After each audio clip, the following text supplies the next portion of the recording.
After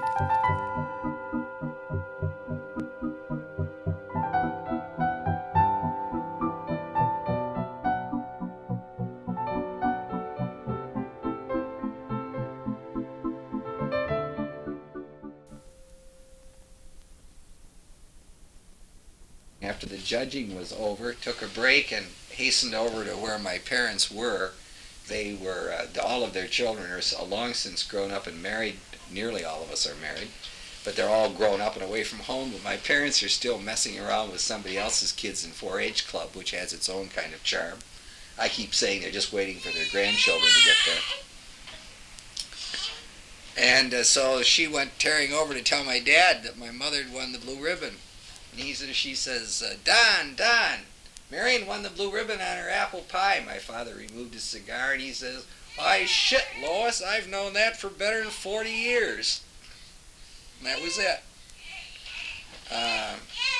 So sometimes it's merely humorous, but the other time humor is also normally some reflection of a character, either badly, of a human personality, either badly constrained, as in the case of the black humorist trying to fight its way out, either that or the natural expression of people who are perfectly at home and feel unthreatened wherever it is they find themselves. And mostly I suspect that's somewhere near where they started out and where they pretty much planned to end up.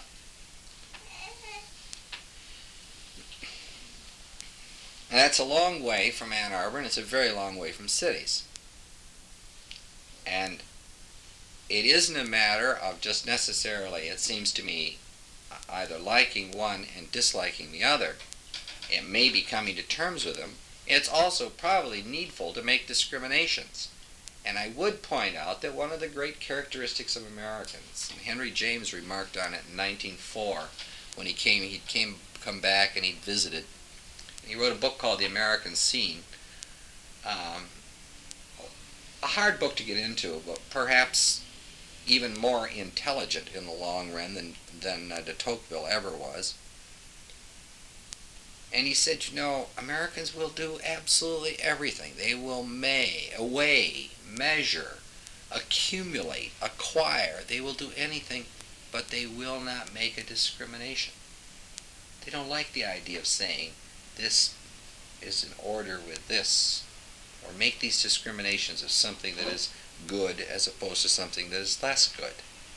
The very toleration can become oppressive because it never sets any priorities.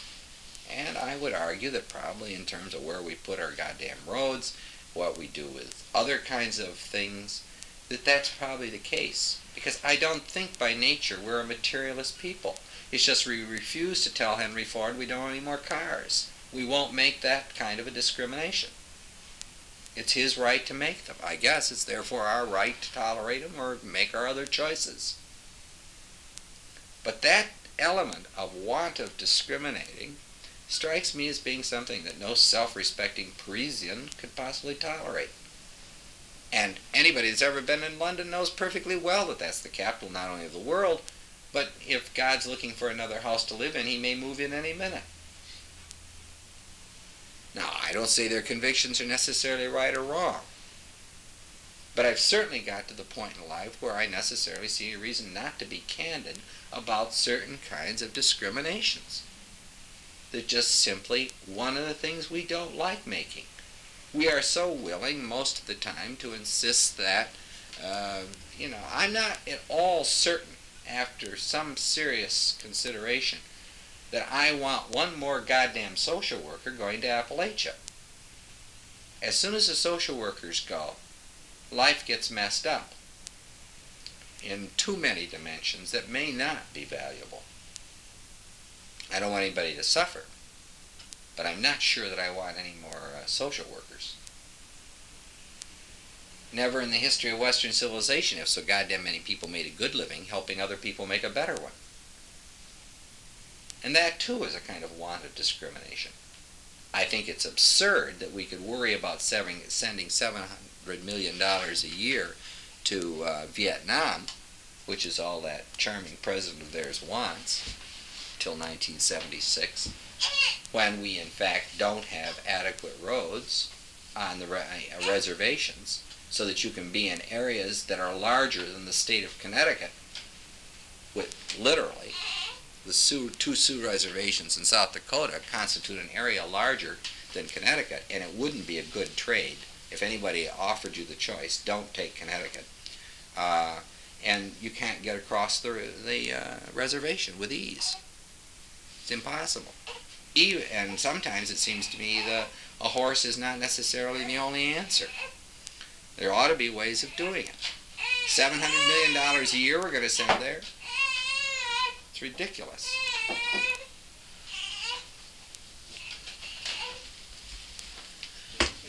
Now about Indians, and only briefly. I don't know that much about them.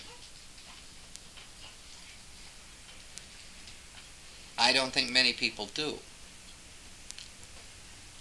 We've got a man in the anthropology department who's recently written a vast opus on the Sundance. And it isn't on the Sundance, as far as I can tell. And certainly not insofar as there are accounts from people. Remember, the dead are not less intelligent than we are just because they're dead. The golden age of American anthropologists was from about 1870 to about 1905. There hasn't been anybody comparable since, just on the basis of being able to write. Frank Hamilton Cushing is probably as good as any anthropologist we ever put in the field. He's also the only white man that ever became first war chief of the Zuni, and had the unique distinction of carrying during his lifetime the Indian name Medicine Flower, which went along with the job. He wrote several books that seem to me that, as just sheer literature, are at least comparable to the mightier epics of Saul Bellow or John Cheever or whomever. Matilda Stevenson. Then anthropology got into the universities, and you find funny little ladies, and I am now making clearly a sexist remark, and so intended, like Ruth Benedict, who got all the way to the southwest of the United States and decided it was like Greece, and ended up calling the Zunis Apollonian and somebody else Dionysiac, and justifying it on the grounds of Nietzsche, when she might better have said the Greeks were Zuni, and quite reversed the whole thing. It's a colossal impertinence and ignorance to borrow from Western Europe and impose on anything in North America standards that are not only alien, but may in fact be inferior to that to which they were applied. And may I point out, her name is still a name in professional anthropology to conjure with, and it's wrong from the outset because it's wrong in conception. It's like trying to make an American poet out of T.S. Eliot. It's like assuming that Walt Whitman wrote the same language that Alfred Lon Tennyson wrote. It's like assuming that anybody might want to read Lord Palmerston's letters, but to fail to read Lincoln's is to fail to read the best written in the language, whatever the language may be. But it sure as hell is not English. Anthropology was fine until they discovered it, I'm afraid, in universities. And there are Joseph Epps Brown at Missoula, Whiteford out at Beloit. There are very few that have anything except they filled out all the note cards. The best thing you can do right now, if you're interested in Indians, is to travel yourselves off up to Flint, to the DeWatters Art Center and the Cultural Center they have up there, a whole lot of other empty buildings, because there is a show there of the art of the Great Lakes Indians. The greatest single bear claw necklace in the world is there. is probably the most unique show that has been assembled of regional Indian art and artifacts in ever, and certainly not likely to be repeated in our own lifetime. The Whitney show of a couple of years ago, the Minneapolis show of last fall, are all remarkable, but they were pan-national or pan-continental, because you had 2 or 3 things from the northwest coast and a whole bunch of bad Kachina dolls from the southwest, and a little bit from here and a little bit from there. It's as if all Indians were alike and we got to have something from everybody, which of course is not true. There are also objects in the Flint show that are much earlier and older, more austere. It is not immediately an accessible show at all, and they're all available to see once, and it isn't likely that anybody will ever assemble it again. The show was assembled by a man that I know well. He in turn, as a young man, got hooked on a book by Schultz, J.W. Schultz. He was 12 or 13 years old, Boy Scouts. And he read a book called My Life as an Indian, which incidentally was once serialized in a magazine called Boy's Life. And he gets out all turned on about Indians. So he started learning more about them and ran into a man who's positively legendary. His name is Milford Chandler. He's now 84. He knew Lawrence and Taos days.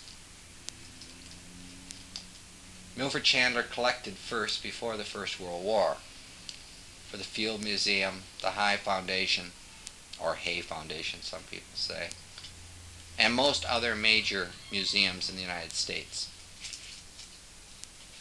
He's the outstanding living authority on artifacts in the United States. He happens to own the bear claw necklace. The rest of the things he and Mr. Port own together. And they're now trying to decide whether or not to give national distribution to the catalog. It's a remarkable catalog. It's $5. It's worth it. I brought the catalog back and lubricated it into Random House to argue Random House into picking it up. Random House has to authenticate it. They want to know it's a good piece of stuff. So they asked Norm Fader from Denver, who did the book for Abrams and the Whitney show. They asked him, and they asked Whiteford at Beloit. I've forgotten one other major academic or institutional authority. It's very interesting. Because last year, on 3 occasions, Mr. Port authenticated for the Denver Museum. When he and Mr. Chandler drove to California in the autumn, they stopped and identified and attributed for Whiteford at Beloit. So you have the paradox of the institutional and academic authorities being asked to legitimate the men who have legitimated the collections over which they preside. And there's nobody as responsible as the academic institutions. It's the tragedy right there. The only way out is the local in that sense. We were there for opening day, and Mr. Port, Fader was staying with Mr. Port, and Mr. Chandler was there. And we went to the Ports afterwards for dinner, and the thing got all talked about and so on. And Mr.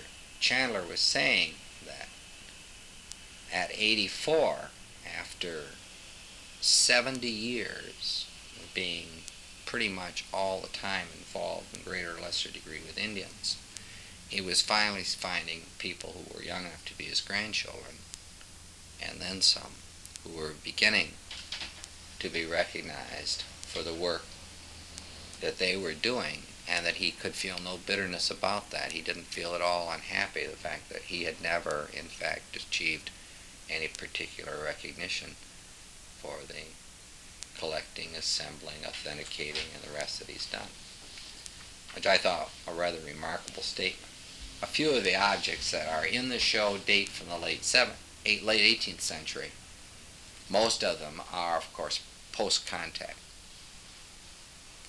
And there is no such thing, really, as sitting down and being able to talk to any one person about Indian religion. It's impossible. It doesn't mean anything.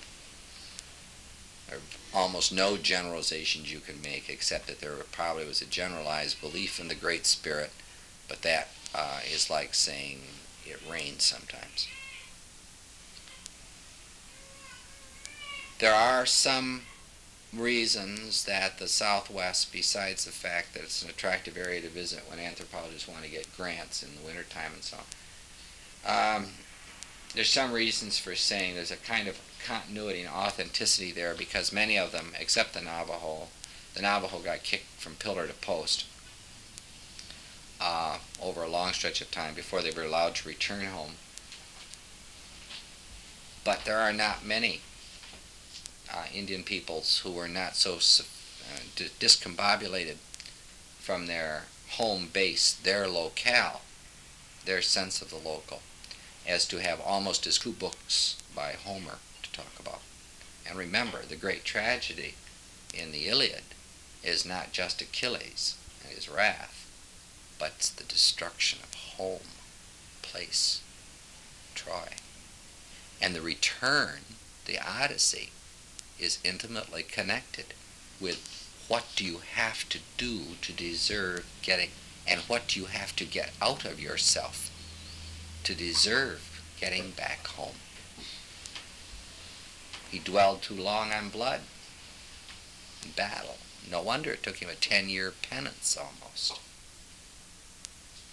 And you see, with the Indians, we've managed to all but destroy anything like that sense of continuity. The danger is always that it can lead any sense of continuity and moving on in place, lead to something anti-egalitarian.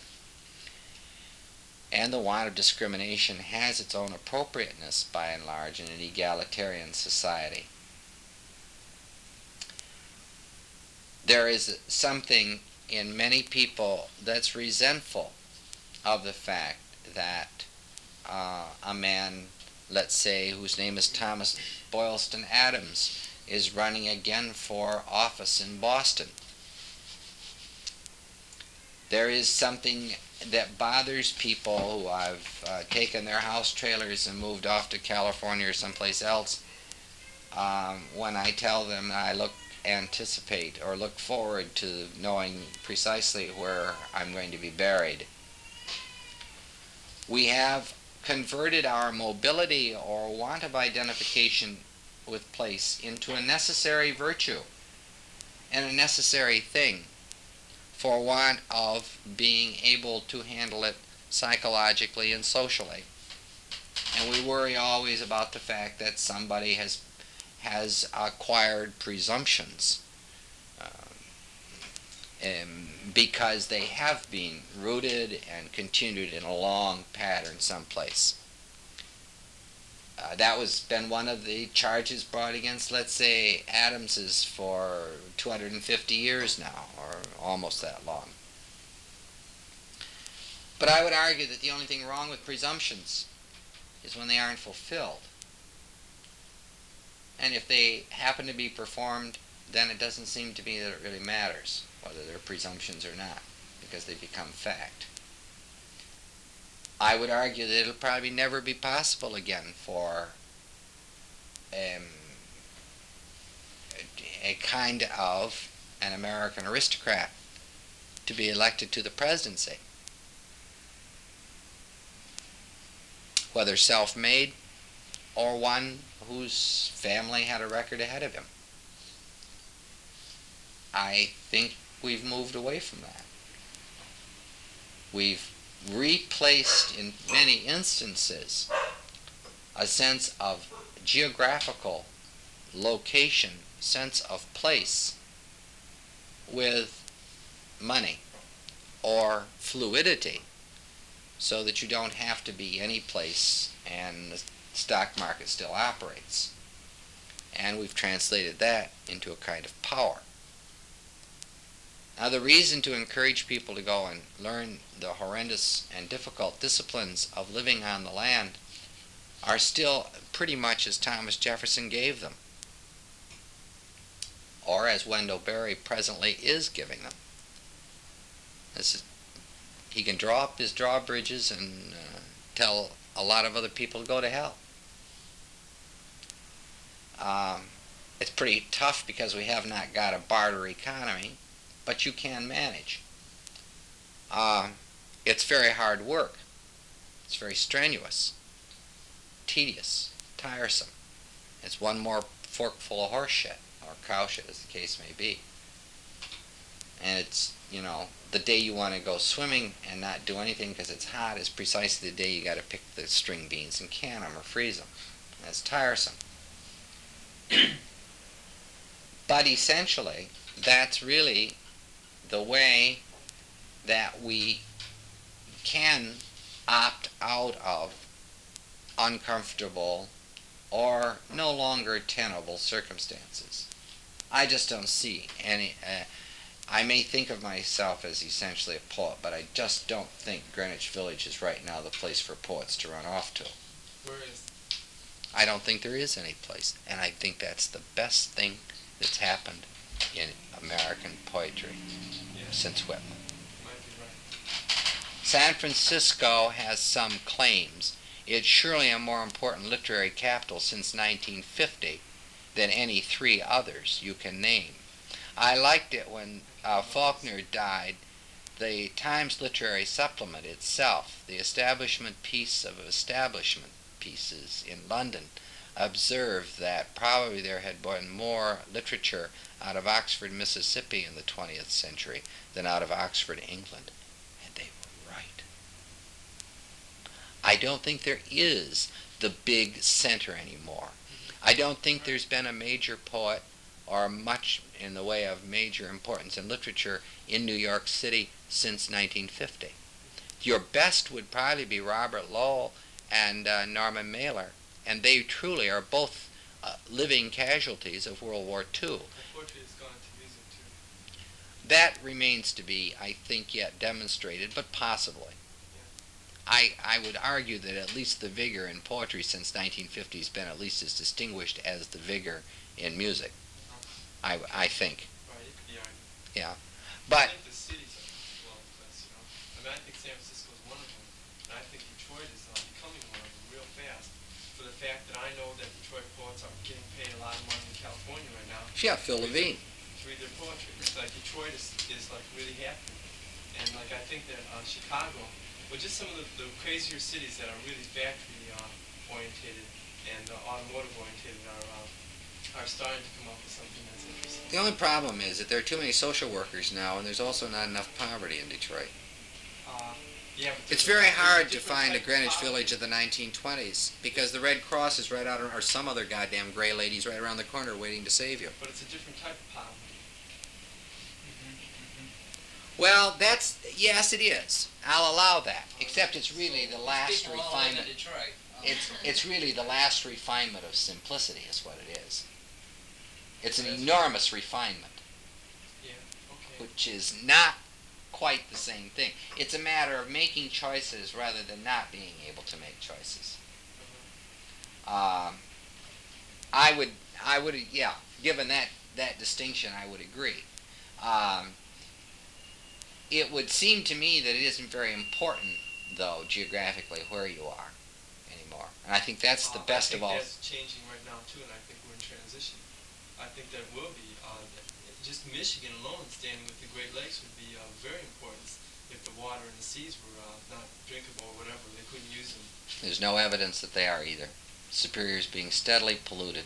Yeah, but I think that they're developing a way to make it drinkable. That's faith and technology that I've not got. Right, okay. And that's the worst aspect of Detroit speaking. You cannot afford faith and technology per se any longer. Can you afford anything? Pardon? What can you afford? That risk You can't risk danger. That's what you can't afford, yes. Sure. Sure. Because it costs effort. It costs, in a certain sense, living life itself. Yes, sure you can afford that. But I would argue technology, no. It's a hard thing to. What do you propose that should be done then? Just nothing, or just, which is something. I mean, just go. Michael says go west, or somebody says that, go west, young man. That was Horace Greeley in 1848. I can't say it. I know that. I don't know who. I mean, well, this name dropping thing is weird, you know. I mean, whoever you use, and I understood a lot. I know who Abrams' catalog is. Yeah. And but I don't know if anybody else here does. You know, that's really a weird thing to do. I don't know how. But you see, I can't. I'm a lot older. I understand what you're saying. I'm just saying that when you're looking for actual, there was like enough keywords in here to keep you totally interested. And you were saying things that were really timeless. You know? But you can't expect anybody in a certain circumstance to other than be as candid as he knows how to be. I'm 42 for one thing. Right.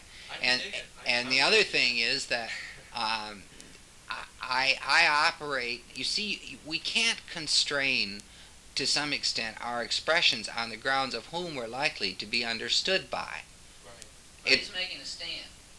I can't, and you see, I'm sorry, Abrams happens to be an art book publisher, a major one, probably the most important in North America. And Fader's book, and he's a very big name in the field, although he doesn't write all that well.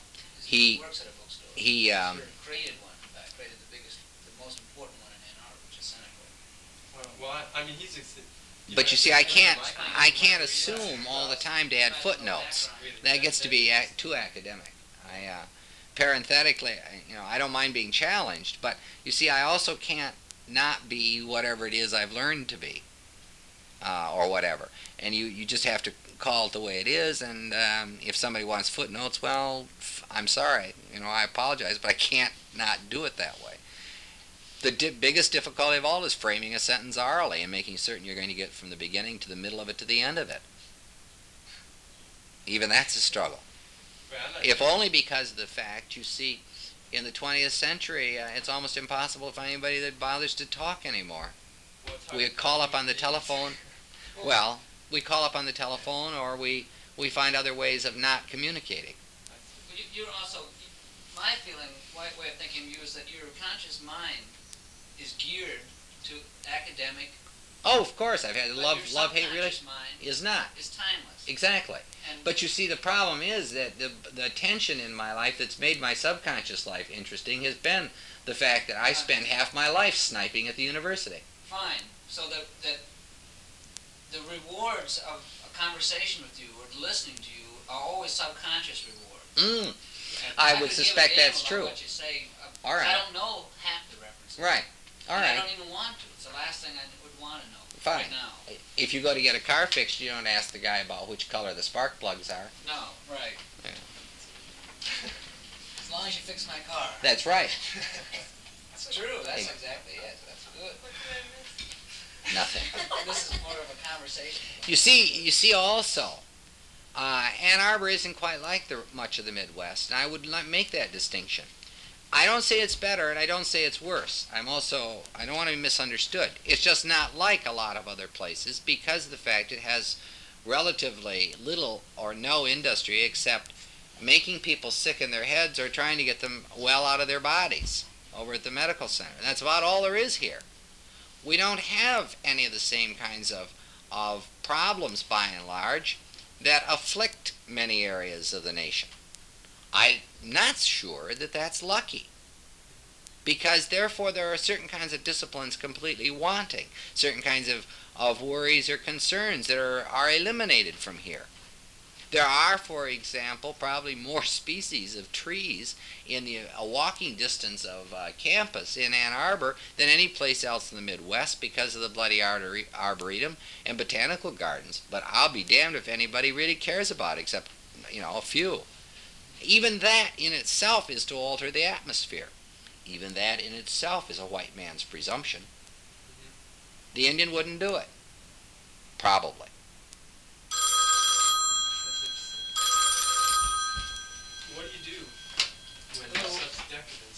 Yes. Try to, Yeah, I'm gonna have to agree you with you.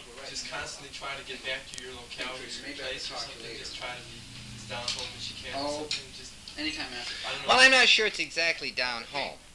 I would argue that in many instances, my father understands less well than I do the good things in his life. That's a presumptuous statement at one level. But at another level, I think it's probably true. My father's anxieties were, after all, framed when America was still conceivably going to do something else. His big time, he's not at all a well-educated man. He's been a farmer all his life and a carpenter. But he was a young man I was born when he was 21, in 1931. The first clear political memory I have is when I was 5 years old, of driving a team of mules in the Democrat parade. Because at that time, he and my mother and lots of other people at their stage in life found that a mode of getting something they thought important done. As he grows older, he grows steadily more conservative in peculiar ways. He and I argue constantly about the relative merits of Social Security. My insistence is that it has been no advantage to close up the county farms, the poor farms, and open up welfare out of Washington. The only thing is that it saves face to the degree that it comes by mail and doesn't come because you're tended in a central location. But that very relief has only spawned how many hundreds of somewhat inferior kinds of places for the aged that are awful.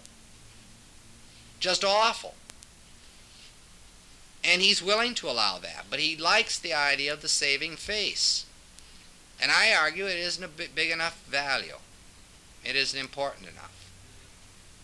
So you see, it isn't either that I don't think there's a generation gap.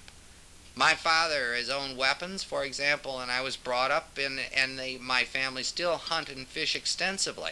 It's a very unpopular thing to tell somebody that I've grown up on game my entire lifetime. I really adore venison. It's still true. But on the other hand, when I was a small boy, there were no deer in Ionia County. There are now many deer.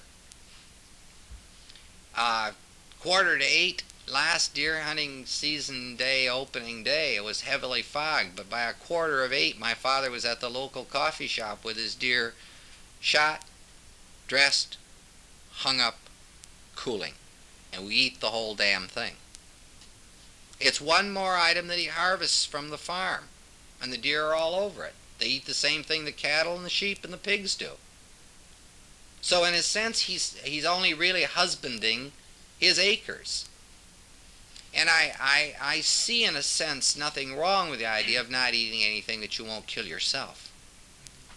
There's a kind of moral position then that you're, and I can't say that it's true of absolutely everybody I know in that county, but I've never seen a carcass that my father or my brothers, I have never killed a deer. It has always bothered my father that he trained us all to shoot very carefully and very well.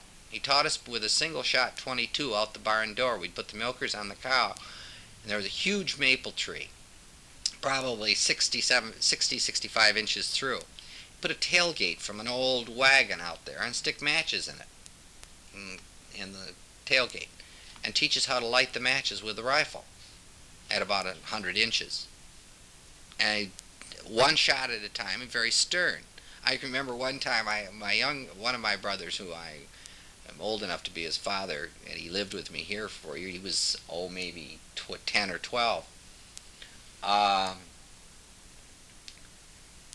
Dad gave him 22 cartridges and said he wanted a spare for each run. He only got 16.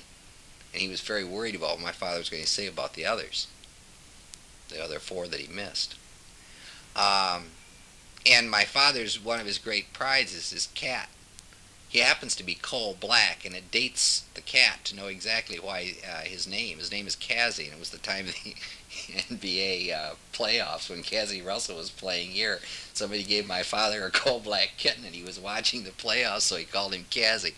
But at any rate, all he has to do to get the cat's attention is click the 22. The cat's there instantly because he figures Dad will get him a sparrow. But and there have always been weapons in the house. In fact, it's always pretty amusing.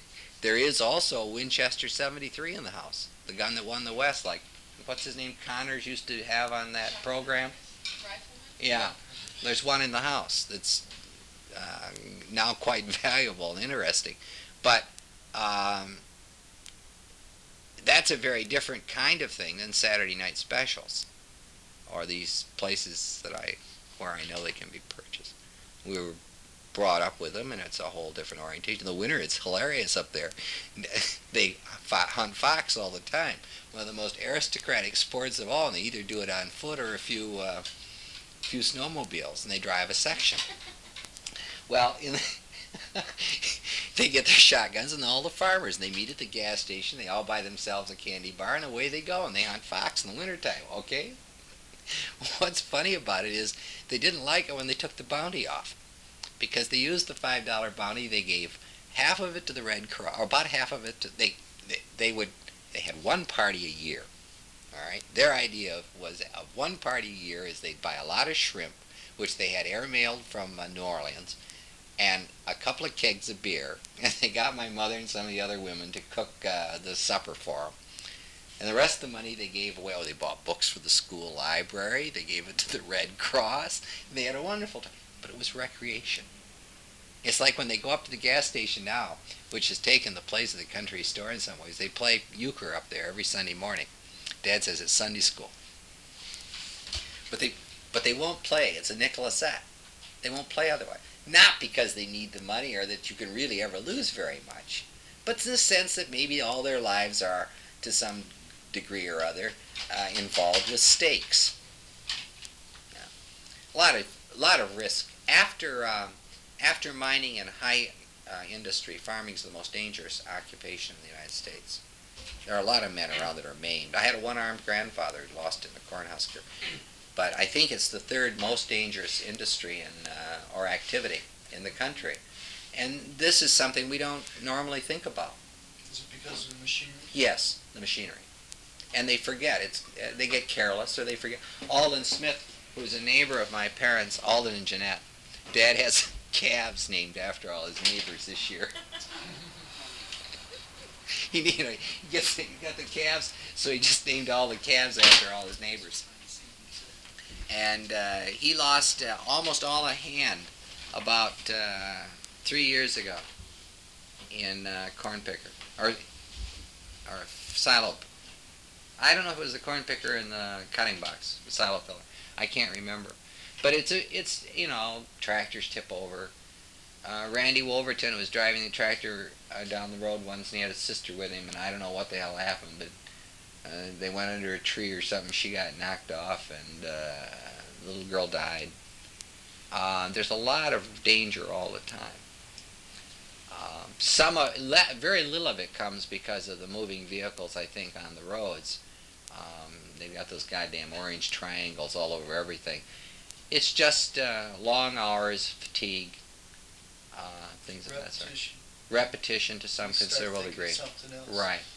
And it's very hot when you're cultivating corn in the summer. Really, it's a drag. You know, you got 80 acres of corn. It's July, and it's that heavy, necessary but oppressive heat, and it's hard work because it's very easily getting. It's the same problem with highways, driving on them. I think, incidentally, the reason the deer have grown so that the largest deer in Michigan are now found in the southern part of this lower peninsula is because farming has changed so much. There are many farmers who no longer have dogs. Most farmers no longer have individual herds of cows. Even if you are a dairy farmer, many of them buy back their own milk and butter because it's such a big hassle trying to tap the stainless steel tanks without the feds being all over your ass. And so they buy it back. Leon, for example, has got about 50 cows milking all the time. and he buys all his butter and milk and stuff back because the guy comes with a hose and it's a stainless steel tank and nobody touches anything. And so with the absence of the horses, although they're coming back essentially, after they've bought 3 pickups and 4 self-propelled combines and everything else, they got to still spend some money, so they buy a horse now for a pleasure animal. I'm old enough to remember when they were sold off 1939, 1940, 1941 to feed the foxes at the fox farms.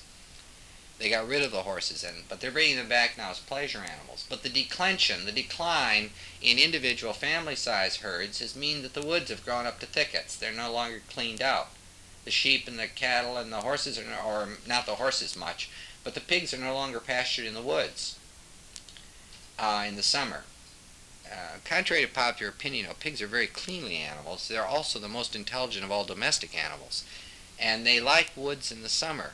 And farmers like to have them there because if it was a sugar bush, or the kind of woods that you went into and out of to bring wood for the house, they kept all the crap, all the undergrowth down. It didn't grow. They ate it off. They browse. They pasture just like geese or anything else. And they stay healthy. There's usually, the only thing you have to do is water them if they don't have water, or take salt back. You like to stay clean? Oh, yes. They're very cleanly animals. I saw a whole bunch of them yesterday, but there was a lot of mud on the farm. They were all in the mud. Well, they shouldn't be. It's not really that good for them, except in very hot weather. Then it's different. Better yet, the reason they go in the mud is largely to rid themselves of insects. And the much more effective way is to drive take a 8-foot stake, drive all but about 3 feet of it into the ground, really deep, good sized one. You wrap it with gunny bags, what do they say now, burlap bags, and soak the bags with used crankcase oil, and they'll rub on that in preference. It's just, flies, insects. But in general, they'll never foul their nest. Where they sleep, they don't shit. They're very cleanly animals, very intelligent, terribly dangerous as mothers when they're young. And occasionally somebody still gets grown. They have an old breeding boar on a farm, and they grow tusks. And once in a while, somebody will get punctured all to hell with one. But they're really amazing animals in a lot of other ways. The most difficult thing about a pig, I've decided, is that there's no way to get hold of them. And this is why people don't like them. There's no way to get hold. But they're the easiest animal to teach to go up and down stairs. Curiously enough, they are. And a pet pig, if you have one, you'll never have another. They're a real nuisance. But they're delightful animals, but they're very cleanly. Very cleanly. It's only that they've been kept in bad circumstances and get a bad press most of the time. There's no advantage, by the way. It's now against the law. You can't feed them garbage anymore. It has to be cooked first. But there's never been any advantage for anyone not feeding them properly and best possible. My father's more particular about the formulas for the pigs than he is probably for himself, because it's not only uneconomical, it's not healthy. Feeding any mammal is just about like feeding any other mammal. In January, was it January? A year ago, he has some Durocs that he normally sells the litters only as breeding stock.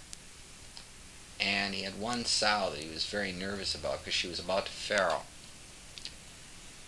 And she eventually did with 9 pigs. He saved 5 of them. They were all breech birth. And it's essentially the same problem as with a baby being born breech birth. You got to turn the pig. So. I don't understand that. Turn sideways. Well, the breech birth means the baby's legs or butt end show up in the birth channel first, and rather than head first. And it's mammalian birth, and that's all there is to it. He'd faint dead away if one of us cut our fingers when we were kids, but he's very good with animals. He's very funny, really. But that kind of intimacy is fine in many instances. These feeding pens I saw again out west last summer, and you smell them a long time before you see them. Those poor goddamn animals. That's another thing entirely. Or these egg factories where they had Newcastle's disease on the west coast, and they've had to kill off what, 6 or 8 million chickens already. That's why eggs are theoretically so high. There's a point of diminishing returns of trying to treat the animals like miniature factories. I don't know all there is to, by any means, to know about the local. I think the local is known by its absence. What is the center of Detroit? It's unseen. Well, but you understand that it's a legitimate question after all. And it seems to me that we really know the local largely in a vacuum or in its absence. If anywhere there's a center, it's the avenues of expression, or even the avenues, concrete avenues that many people travel on, and that would be more of a center than most of the centers they have. I've always been charmed with the fact that all of northwest Detroit is northwest Detroit, but you live on the west side or the east side, depending upon on where Woodward is. Well, you know, it's really funny. You get out there far enough, and it doesn't make any sense anymore at all. But I don't, you know, I think that it's a conjury of small towns. I think that possibly it would be a good idea to look at it that way. Surely the loss of the streetcars made a great deal of difference. I think that's true. There's no mass transit. No, there isn't. But what you expect in an automobile town, Henry Ford didn't like it.